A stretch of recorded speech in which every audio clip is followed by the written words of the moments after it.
Citizens, it's that time. You are officially in Alert Zone. Welcome to the Alert Zone TV. I am the Wizard, Uncle James. I would love for you to become an active citizen of the Alert Zone, and you already know what to do. So, got my winter EDC on me. My TP9 SA, my Canic. Y'all have seen it several times. You know it don't do nothing but run. That's all I bought it for. I wanted to talk to everybody across the country about something that is a growing trend and is a disturbing trend because the people that's behind it, but also the way they've gotten together. We're going to talk about carjacking and car thefts, car break-ins. So across the country, I've noticed carjackings. You're hearing more and more and more about carjackings. When I was a kid, we heard about car thefts, but carjacking in New Orleans was almost unheard of. We knew people would steal cars, but as far as like sticking guns in people, carjacking wasn't a big thing. Probably until after Hurricane Katrina. Before Hurricane Katrina, you know, like I said, people would go steal cars, but like sticking guns in people's face, that was unheard of by us. But across the country, carjackings are on the rise. And what's so disturbing about it is the different ways they're doing it. And the fact that there's a lot of youngsters doing this. Shout out to the family in DC. If we got anybody from DC that watches, shout out to you. DC, Landover. I've been through all that, you know. The Beltway, 495, 295, 195, 695, I-95. I've been all through there. I want to say this. There was a federal agent waiting to go on his shift, sitting in his car, and two kids approached him and told him, open the door and told him, you know what this is. It was a 12 and a 13-year-old. That 13-year-old is dead because that guy, first he acted like he was complying, was able to get his gun and put a hole in that 13-year-old chest. He knocked his chest in and sent him to the damn morgue. And the 12-year-old took off running and got caught. You listen to the news and the school talked about how bright this little boy was and this and that. And then it comes out law enforcement was already familiar with this little boy at 13. He was a suspect in 9 different carjackings and robberies in that DC area. In New Orleans, rest in peace to the lady that lost her life. I forget her name.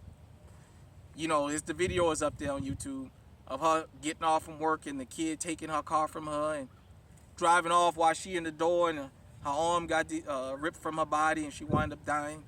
You know, they gave that bastard, he got life. He got 25 to life. The 3 girls all took deal, or 2 or 3 girls all took deals for 20 years for manslaughter, which I think all them bastards should have got fucking life without parole if you ask me. But in Texas, that Houston area, these criminals have gotten smarter. That's why you need channels like this.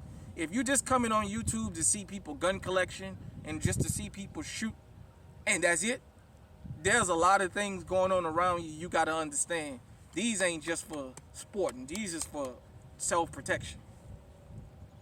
Across the country, these car thieves, car burglars, carjackers are starting to be 2 or more, and they coming armed. That's why stealing cars, with the exception of the Kia boys, or you know how you got these little key fob deals going on, but even then, the guys and girls coming to steal these cars, they got a car dropping them off full of shooters. They're coming 2, 3, 4, 5, 6, 7, 8 deep, and they got guns. Sometimes they 2 and 3 cars deep, coming to jack you out of your car. I say this. Take this motherfucker right here. Do what you need to do. It's got to be accessible, and you just got to start shooting. I mean, I'm not going to say this is going to guarantee that you're going to get out of a situation, but you know what? It gives you a chance. out in Memphis, I seen this story about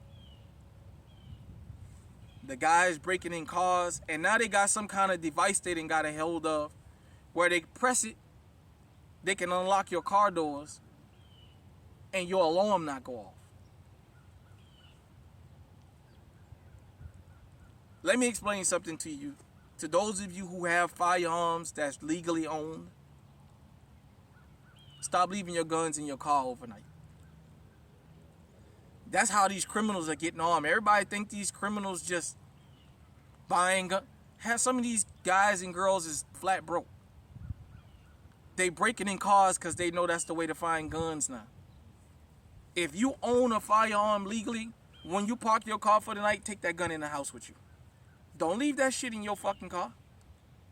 Now, if you got one of them good lock and glove compartments, you can lock it in there. Maybe you don't want to forget it. But that's how these criminals get armed. They breaking into cars and they finding loaded guns. Sometimes 2 and 3 guns in a car. So now they got guns that work. This is how they getting armed. They understand more and more people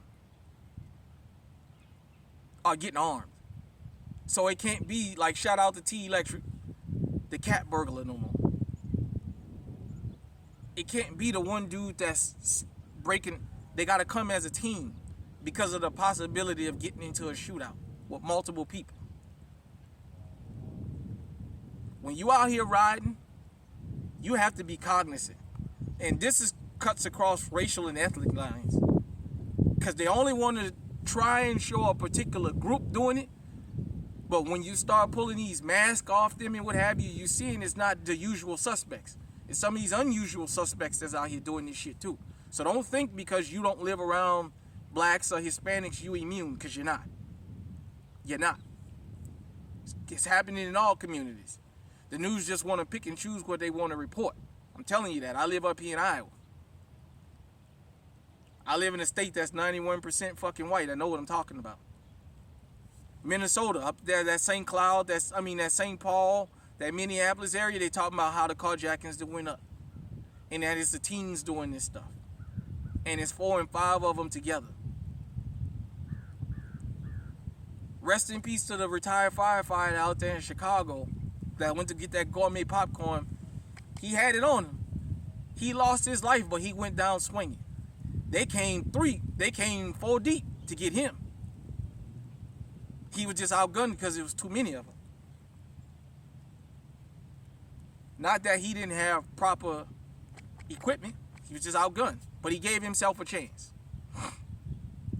When you out here, you got to pay attention. You got to pay attention in your front, your side, and your rear view mirrors. You got to be paying attention to if you're making lane changes and the car behind you constantly making lane changes, what are they up to? They boxing you in, all kinds of stuff. So you have to be aware of that. You have to be cognizant of that. Just don't let your guard down, man. Like I said, stop leaving them guns in your car overnight. Because they going around and they breaking in cars. I always say, if you live somewhere where it's hard to carry, you have to be strategic about where you go, when you go. Because sometimes, I know we say we don't leave out the house without it, and I'd rather have it and then not have it. But if you go into a place where you can't have it, you might be running the risk of somebody else getting a hold of it if you leave it in the car. So, like I said, carjacking's on the rise across the country. Don't be the next victim. Try and protect yourself. Be ready. Give yourself a chance.